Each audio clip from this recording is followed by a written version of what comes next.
Okay. तो बच्चों हम लोग शुरू कर रहे हैं रिफ्रैक्शन।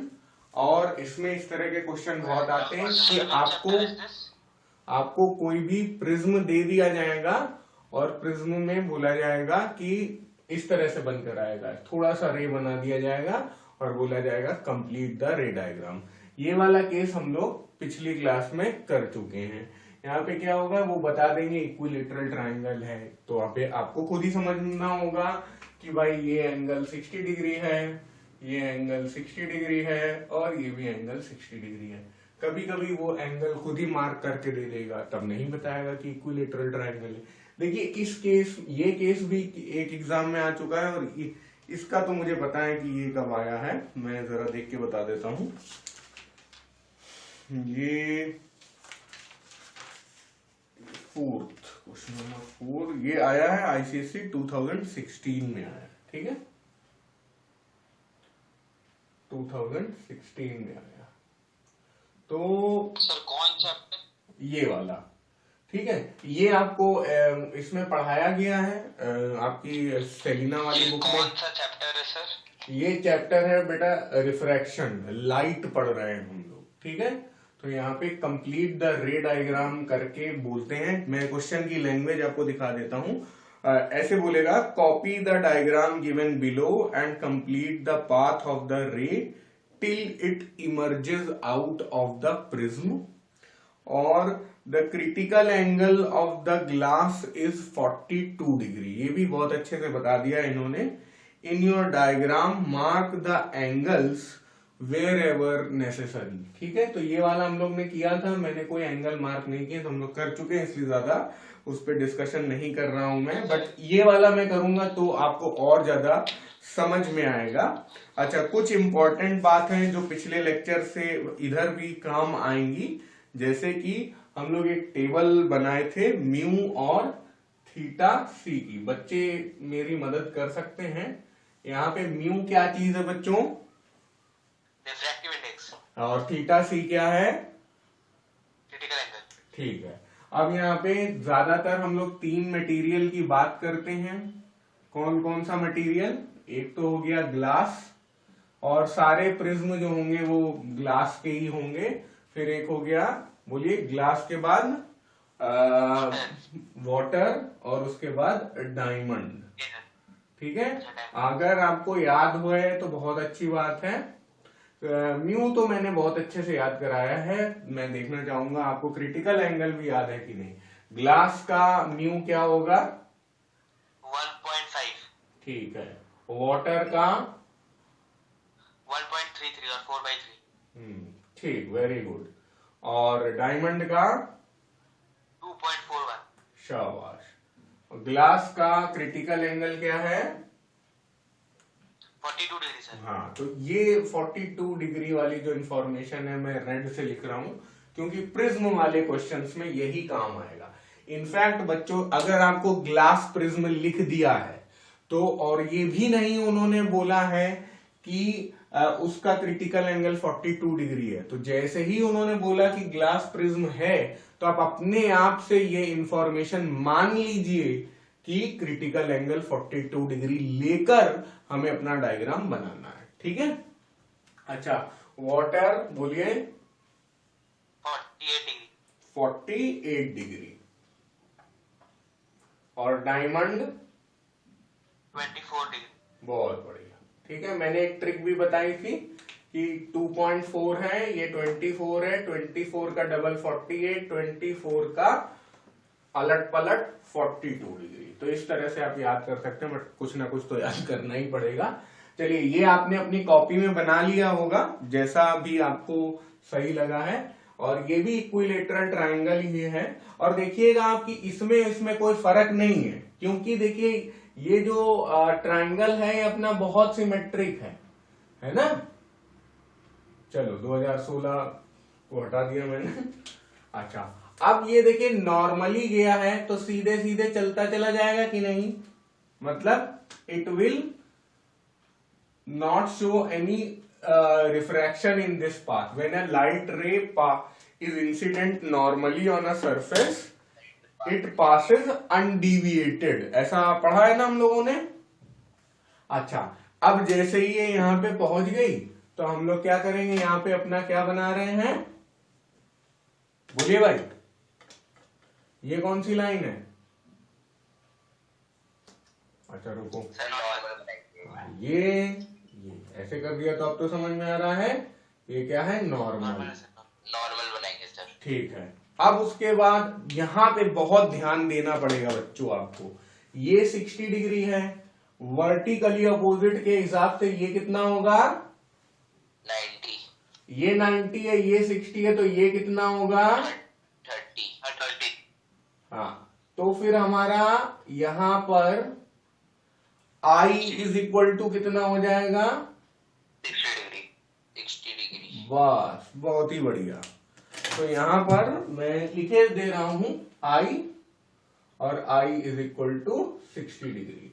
जब I is equal to 60 degree है, I is greater than theta C. Theta C कितना है, 42 डिग्री। भाई since 60 degree is greater than 42 degree, है कि नहीं भाई? तो इसलिए इस पॉइंट पे क्या हो जाएगा, टोटल इंटरनल रिफ्लेक्शन हो जाएगा। बात समझ में आ रही है बच्चों? Yes sir. अच्छा, अब यहां पर ऐसे बनाने में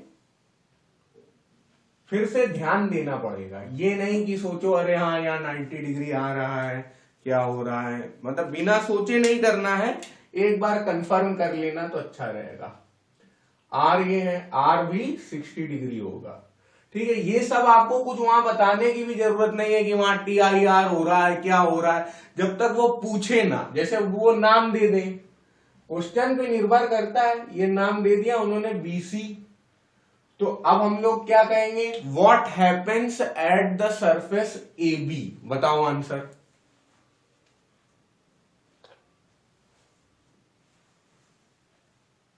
सरफेस AB पर, at surface AB light is incident normally, so it passes undeviated.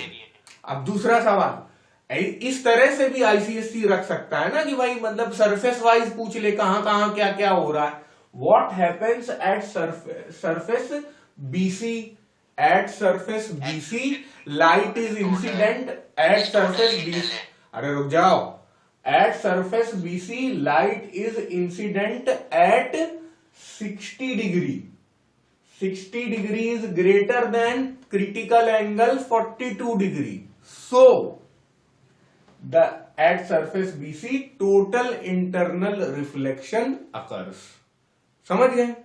अब बात आ जाती है what happens at surface AC.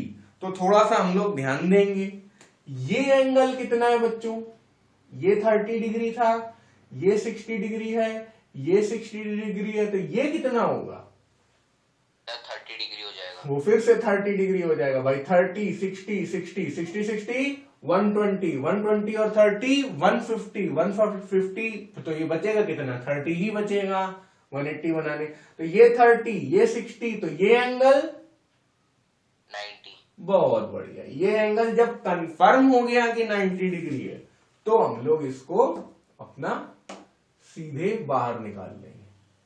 अब अगर आप ध्यान से देखिए कि जो बुक में आपको पढ़ाया गया और जो ICSE में पूछा गया वो है तो सेम ही डायग्राम। इसी डायग्राम को उठा के ऐसे रोटेट कर दीजिए तो ऐसा बन जाएगा। ये पढ़ाया गया और ये पूछा गया, तो कोई ज्यादती नहीं है, बुरी बात नहीं है, ऐसा तो करिए। सर हाँ बोलिए। सर जैसे 90 के बाद सर जैसे वो अगर इंसिडेंट कर रही है सर जैसे 90 पे लास्ट पे, तो सर तभी भी हम, अच्छा सर तब हम वो नहीं कर सकते ना, मतलब नॉर्मल नहीं बनाएंगे उसके बाद और मतलब सीधा वो पास कर देंगे उसको। हाँ हाँ, उधर क्या नॉर्मल, उधर जब भी इंसिडेंट नॉर्मली या इमर्जिंग नॉर्मली होगा तो वहां नॉर्मल बना ही नहीं पाएंगे, इसलिए बनाने की जरूरत नहीं है, ठीक है। मतलब मिड सरफेस में बनता है ना हमेशा नॉर्मल। हाँ, अभी देखो मैं तुम्हारे लिए क्वेश्चन में थोड़ा सा ट्विस्ट लाता हूं, ठीक है। तो उसके लिए डायग्राम मुझे बनाना पड़ेगा। ओके, तो अब यहाँ पर नया जो क्वेश्चन है, यहाँ पे आप देखिए ये 60 डिग्री तो कॉमन है, लेकिन ये 90 और 30 कर दिया है मैंने अपनी तरफ से। और हालांकि मैं 90 60 30 वाला ट्रायंगल भी अलग से पढ़ाऊंगा ही, बट आप चीजों को यहीं से समझना शुरू करिए कि देखिए ये तो भाई ये कोना तो वैसा ही है ना, यहाँ तो कोई चेंज आएगा नहीं। ये अपना 90 डिग्री पे इंसिडेंट कर जाएगा, ये वाला एंगल फिर 30 डिग्री होगा, एंगल ऑफ इंसिडेंस फिर से 60 डिग्री होगा, सारे काम एक ही जैसे दिखने लगेंगे, है ना। ये नॉर्मल है काली वाली, ये कितना हो गया 60 डिग्री, तो फिर ये भी 60 डिग्री होगा। लेकिन ये कोशिश करिएगा कि आप 60 डिग्री बनाएं। लेकिन अब देखिए यहाँ पे जैसे ये 90 डिग्री पे बाहर निकल गई थी, यहाँ पे 90 डिग्री नहीं लग रहा है देखने में, है ना। लग रहा है क्या बच्चों? नहीं सर। है ना। तो कितना लग रहा है, फिर ये भी सोचना होगा कि 90 डिग्री से ज्यादा लग रहा है या कम लग रहा है? ज्यादा लग रहा है। तो देखो यार, ये 60 डिग्री है, ये 60 डिग्री है, ये 30 में लिख नहीं रहा हूं, ये 30, चलो ये लिखना पड़ेगा ये 30 डिग्री है, ये 30 डिग्री है, तो ये एंगल कितना होगा? 120। वेरी गुड, ये पूरा 120 डिग्री है। यानी कि नॉर्मल आप बनाएंगे, सही से बनाएंगे, अगर जितना आप इंस्ट्रूमेंट यूज करके बनाएंगे तो ज्यादा आपको फील लेने की जरूरत ही नहीं पड़ेगी, अपने आप ही सही बनते रहेगा। तो अब इस बार ये क्या हो रहा है? Total internal reflection. नहीं भाई, कहां टोटल इंटरनल रिफ्लेक्शन होगा बेटा? इस बार ये 30 डिग्री, ये 30, ये पूरा 120 है, जिसमें से ये 90 डिग्री है। 90 ये वाला है, चलो बना देता हूं, ये 90 वाला है, तो ये कितना होगा? 30 डिग्री, समझे? ये 30 होगा। Very good. हाँ, तभी तो कुशाग्र पहले से ही बोल रहा था कि वो बाहर निकल जाएगा, वो सही बोल रहा था। हाँ, वेरी गुड। अब ये bending away from the normal. अब ये डायग्राम थोड़ा मस्ती भरा लग रहा है ना। अब इसमें यहाँ पे आपको कोई एंगल लिखने की जरूरत नहीं है जब तक ये पूछा ना जाए। अगर पूछा जाएगा तो आप इसे इमर्जेंट एंगल बोल लीजिए, और हम लोग कोशिश ही कर सकते हैं, शायद कर नहीं पाएंगे। क्यों नहीं कर पाएंगे? क्योंकि फिर हमें आंसर जो है इनवर्स में देना पड़ेगा। चलो कोशिश कर देते हैं। जैसे ये अब यहाँ पे ये म्यू 1.5 है और ये म्यू कितना है? 1 है, ऐसा है ना भाई। एयर हुई होगी बाहर, अगर नहीं भी दिया तो हमें ऐसा मान के चलना है। तो बस mu sine I is equal to 1 sine E, ये होगा कि नहीं? यहां पे आई कितना है भाई? इस पॉइंट पर हम लोग कौन सा लॉ लगा रहे हैं? स्नेल्स लॉ लगा रहे हैं। तो म्यू कितना है? 1.5 साइन 30 डिग्री और 1 इंटू साइन एंगल ई। तो 1.5 को 3/2 लिख सकते हो, साइन 30 डिग्री को 1/2 लिख सकते हो, ये साइन ई है। तो एंगल ई जो होगा वो इस तरह से होगा कि उसका साइन 3/4 होगा। जब आप 11th क्लास या 12th क्लास में जाएंगे तब आप सीखेंगे कि एक साइन इनवर्स नाम की चीज होती है, कुछ लोग को अभी भी पता होगा। तो अगर कोई पूछे ही कि एंगल ई कितना होगा, तो हम लोग साइन इनवर्स 3/4 लिख देंगे। अगर किसी को ये वैल्यू ई की चाहिए ही तो हमें टेबल्स का सहारा लेना पड़ेगा। मैं अभी टेबल्स क्या, इंटरनेट का सहारा लेके वो आपको आंसर बता देता हूं। तो बच्चों ई हो जाता है 48.6 डिग्री। लेकिन जब तक आप क्लास 10th में हैं तो ये सब आपको करके दिखाने की जरूरत नहीं, ये वैल्यू आपको दिखाने की जरूरत नहीं है। बट हाँ, एक आइडिया अब आपको लग गया कि हाँ ये एंगल किस टाइप का होगा, कैसा दिखाई देगा। जाहिर है कि ये जो इधर की जा रहा है bending away from the normal, तो ये 30 डिग्री होगा, ये 48 डिग्री होगा, तो ये ज्यादा होगा, इसीलिए अवे फ्रॉम द नॉर्मल इस वैल्यू से कंफर्म भी हो रहा है। आपको एग्जाम में बस ऐसे करके बना के आ जाना, वहां ई लिख देना। यहाँ पे आप ज्यादा मतलब अच्छे बच्चे बनना चाहते हैं तो ई ग्रेटर देन 30 डिग्री आप वहां पे लिख सकते हैं। ठीक है, तो ये भी हम लोगों ने एक जो थोड़ा सा चेंज किया था वो कर लिया। अब बच्चों 2 क्वेश्चन और आए हैं आपके सामने, जरा करना चालू करिए। चलो बच्चों, तो ये अब सॉल्व करते हैं। और देखिए यहाँ तो कोई दिक्कत नहीं, सीधे चला जाएगा। मैं क्या कर रहा हूँ, दोनों को ही कर दे रहा हूँ जल्दी से। अब आप लोग थोड़ा कंफर्टेबल भी महसूस कर रहे होंगे इस टाइप के रे डायग्राम में। तो नॉर्मली जा रहा है तो दूसरे फेस तक तो आप आराम से पहुंचा दीजिए, फिर थोड़ा दिमाग लगाइए। और इसके बाद ये 90 डिग्री है तो ये वाला भी 90 डिग्री होगा भाई, ये कोई नई बात नहीं है ना। और ये एंगल कितना होगा बताइए बच्चों? 60।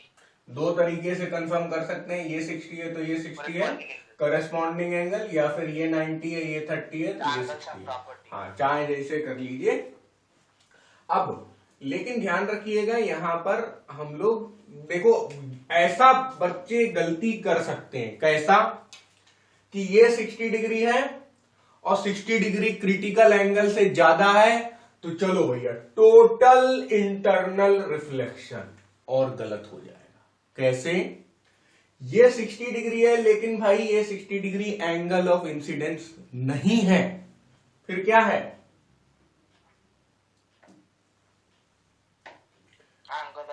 ये क्या बोलते हैं, angle with the horizontal type कुछ बोल सकते हैं, उसको कुछ नहीं बोल सकते angle with the surface AC. हाँ, very good, angle with the surface बोल सकते हैं, बिल्कुल। तो एंगल ऑफ इंसिडेंस यहाँ पे कितना हो जाएगा? 30 डिग्री। और 30 डिग्री कैसा है? क्रिटिकल एंगल से ज्यादा है या कम है? बोलिए। कम है सर, कम है भाई क्रिटिकल एंगल तो 42 डिग्री है ना, तो 42 डिग्री से 30 डिग्री कम है, तो ये बाहर निकल जाएगा। बस बाहर निकल जाएगा तो क्या? बेंडिंग, बोलो, away from normal. Bending away from the normal. बस ये याद रखना बच्चों, एरो जरूर बना के आना एग्जाम में। जैसे एक एरो बाहर एयर में, एक एरो बाहर एयर में बन गया, एक एरो ग्लास के अंदर बन गया, और एक एरो फिर से एयर में बन गया। हाँ, क्या बोल रहे हैं बेटा? केशव सर का सारा इक्वेशन का आंसर है जो पहले दिया हुआ है सर। हाँ, करने दो, सॉल्व कर रहे हैं तो अच्छी बात है। चलिए, अब ये इधर आ गया। When सी, जब मैं भी अपनी नई नौकरी में गया था तो मैं भी बहुत काम कर,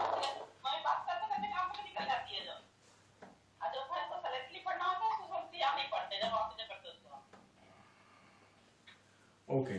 तो अब यहां पे आप बताइए एंगल ऑफ इंसिडेंस कितना होगा?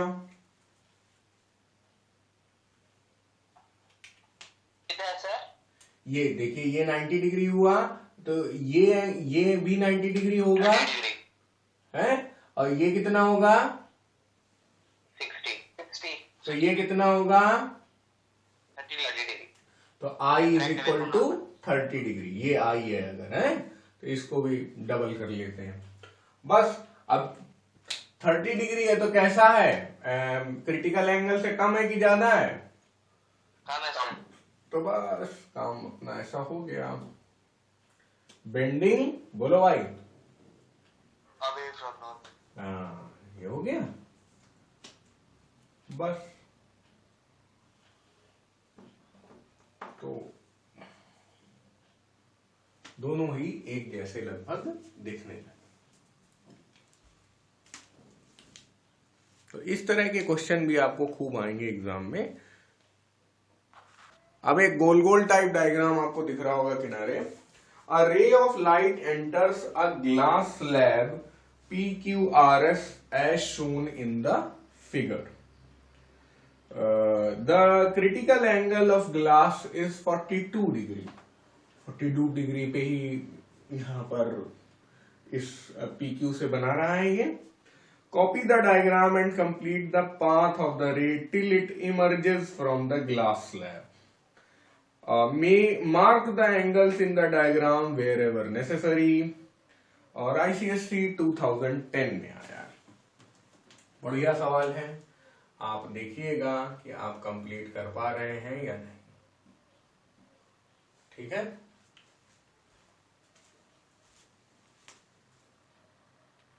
कुछ बच्चों ने अपना अपना आंसर सबमिट कर दिया है। अब देखिए ये 42 डिग्री यहाँ पे है, फिर से मैं बोलूंगा कि एंगल ऑफ इंसिडेंस यहाँ पे 42 डिग्री नहीं बल्कि 48 डिग्री होगा। ठीक है, अब 48 डिग्री क्रिटिकल एंगल से ज्यादा है या कम है? ज्यादा है, क्योंकि क्रिटिकल एंगल 42 डिग्री आपको क्वेश्चन में दिया हुआ है।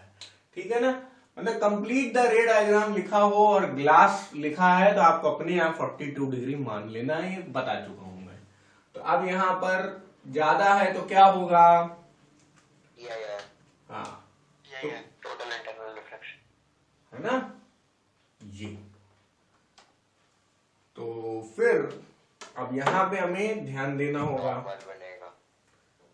ठीक है, यहां पे हमें ध्यान देना होगा थोड़ा सा कि देखो यार ये 42 है तो ये 48 डिग्री हो गया, ये एंगल कितना होगा?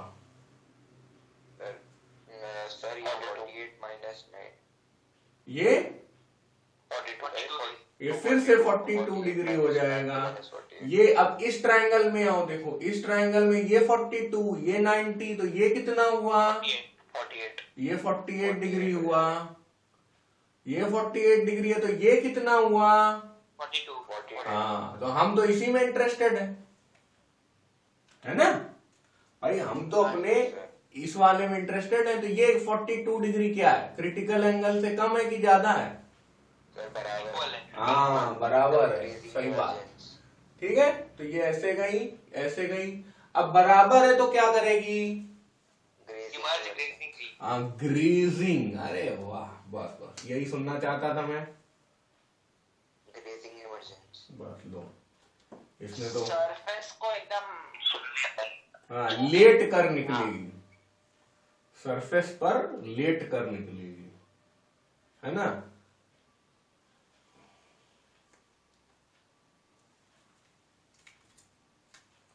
यहां पर एंगल ऑफ इंसिडेंस जो है वो क्रिटिकल एंगल के ही बराबर हुआ जा रहा है।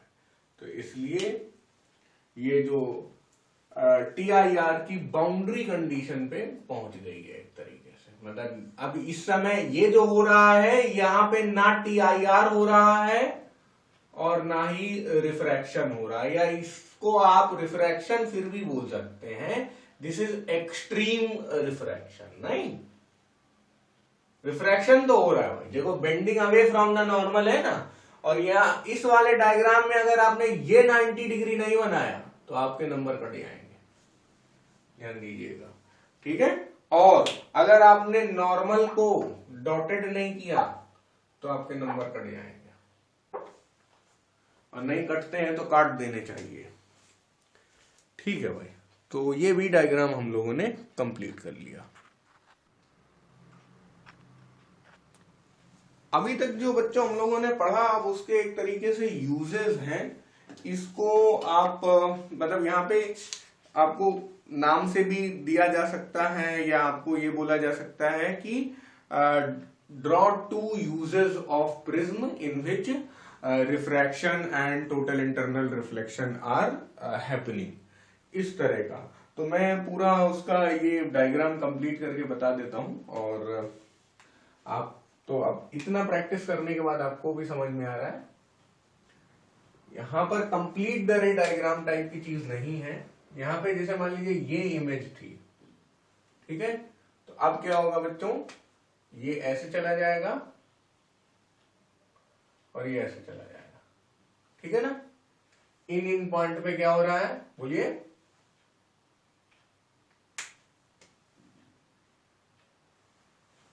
बता नहीं रहे आप लोग? इन 2 पॉइंट्स पे हो रहा है रिफ्रैक्शन, वो टोटल इंटरनल रिफ्लेक्शन। ओके, और इस वाले प्रिज्म को हम लोग क्या बोलेंगे, सिंपल रिफ्लेक्टिंग प्रिज्म। क्या बोलेंगे, सिंपल रिफ्लेक्टिंग प्रिज्म। ठीक है, आप ध्यान देंगे तो यहाँ पे यार सब जगह 90 डिग्री है, हर जगह 90 डिग्री है। ठीक है, और इधर पे जो काम यहाँ पे एक सरफेस पे हो रहा है टोटल इंटरनल रिफ्लेक्शन, यहाँ पे दो सरफेसेस पे होगा। देखो चाहे ये ऐसे थोड़ा सा बुरा डायग्राम बना रहा हूं मैं, but I think you can bear with it. Okay, फिर ये यहां आ जाएगा और ये यहां आ जाएगा। ठीक है, पैरेलल होंगी, जब जाने वाली पैरेलल है तो आने वाली भी पैरेलल होंगी। मैंने आपको बताया है कि आपको आदत डालनी चाहिए कि तीनों मीडियम, मतलब पहला मीडियम, दूसरा मीडियम, तीसरा मीडियम, वैसे तो ये दोनों मीडियम सेम है, वहां हर जगह आपको एरो बनानी चाहिए, लेकिन 10-10 एरो मत बना दीजिएगा। इतने एरो बनाइए कि आपको मतलब आपका डायग्राम कंप्लीट टाइप का दिखाई दे। यहाँ पे क्या हो रहा है, इसको हम लोग रिवर्सिंग प्रिज्म बोलते हैं। इसी तरह पेरिस्कोप भी बनाया जा सकता है, पेरिस्कोप उसका यूज करके बनाया जाता है। फिर इधर देखिए क्या होगा, ऐसा कुछ होगा और इधर जाएगा, फिर ऐसा होगा और इधर जाएगा। ठीक है, तो यहां पर मतलब उल्टा लेके शुरू करते हैं और यहां सीधा हो जाता है, तो इसका नाम रिवर्सिंग प्रिज्म रख दिया और उसका नाम इरेक्टिंग प्रिज्म रख दिया। ठीक है, तो ये भी 3 यूज है एक तरीके से। अब अगर आपका मन है कि चलो पेरिस्कोप वाला काम भी कर लेते हैं, पेरिस्कोप 2 तरीके से बनाया जा सकता है। क्या क्या, या तो आप मिरर लगा दें और या तो आप प्रिज्म लगा दें। देखिए, जब मिरर लगाते हैं तब क्या होता है, वैसे काम क्या होता है पेरिस्कोप का, ये बताइए थोड़ा सा। सबमरीन जैसे होता है ना, सबमरीन के ऊपर लाइक एनिमीज या सपोज पानी के ऊपर सरफेस पर कुछ देखना है, तो लाइक सपोज सबमरीन पानी के नीचे, तो अगर स्पाई करना है किसी एनिमी पर, हाँ, तब देखिए भाई क्या होता है कि मान लीजिए इस लेवल तक पानी भरा हुआ है और इस लेवल पे आपकी सबमरीन है, मतलब सबमरीन से पेरिस्कोप बहुत छोटा होता है। ठीक है ना, लेकिन यहाँ मैं पेरिस्कोप को थोड़ा सा ध्यान देने के लिए बड़ा बना दिया मैंने। तो क्या होगा कि जो सबमरीन पानी के नीचे है तो उसे इधर कहाँ दुश्मन वगैरह कहाँ से आ रहा है ये पता नहीं होगा, लेकिन अब दुश्मन का अगर शिप यहाँ से आ रहा है तो शिप लाइट भी भाई हर चीज दिखाई देती है, तो सन की लाइट शिप पे पड़ रही है, शिप की लाइट पेरिस्कोप में जाएगी। तो अब मान लीजिए कि यहाँ पे दुश्मन का शिप है ऐसा, ठीक है, पानी है, उड़ नहीं रहा है, ऐसा है, ठीक है, पानी में है, तब इससे लाइट आएगी, इसमें जाएगी, इसमें जाएगी और अपने सैनिक को दिखाई दे जाएगी। ठीक है, जो भी क्या होता है, नौसेना वाले लोग होते हैं, नेवी वाले लोग, उनको ये दिखाई दे जाएगा। ठीक है, तो आपको ये दुश्मन का ये नहीं बनाना है, आपको केवल ये लाइट डायग्राम बनाना है। बट मैंने आपको यहाँ पर क्या बना के दिखाया है, मैंने आपको बना के दिखाया है मिरर के थ्रू, लेकिन अभी तो हम लोग मिरर नहीं पढ़ रहे हैं, तो हम लोग मिरर नहीं लगाएंगे, क्या लगाएंगे, इस तरह का प्रिज्म लगाएंगे।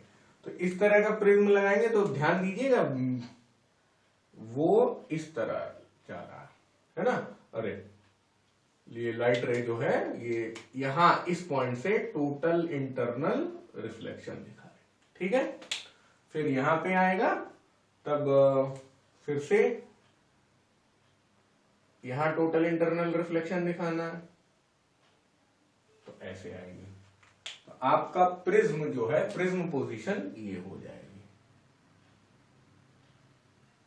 2 प्रिज्म लगाने पड़ेंगे और ये दोनों प्रिज्म कैसे होंगे, रिफ्लेक्टिंग प्रिज्म जैसे, है ना। जो काम यहां देखो, अगर जो काम यहां पे हो रहा है वही काम यहां पे भी हो रहा है। अगर मैं इसको मिरर इमेज बना देता अगर इसी पेरिस्कोप का, तो ये वाला जो प्रिज्म होता वो एग्जैक्टली वैसा दिखने लगता। समझ गए?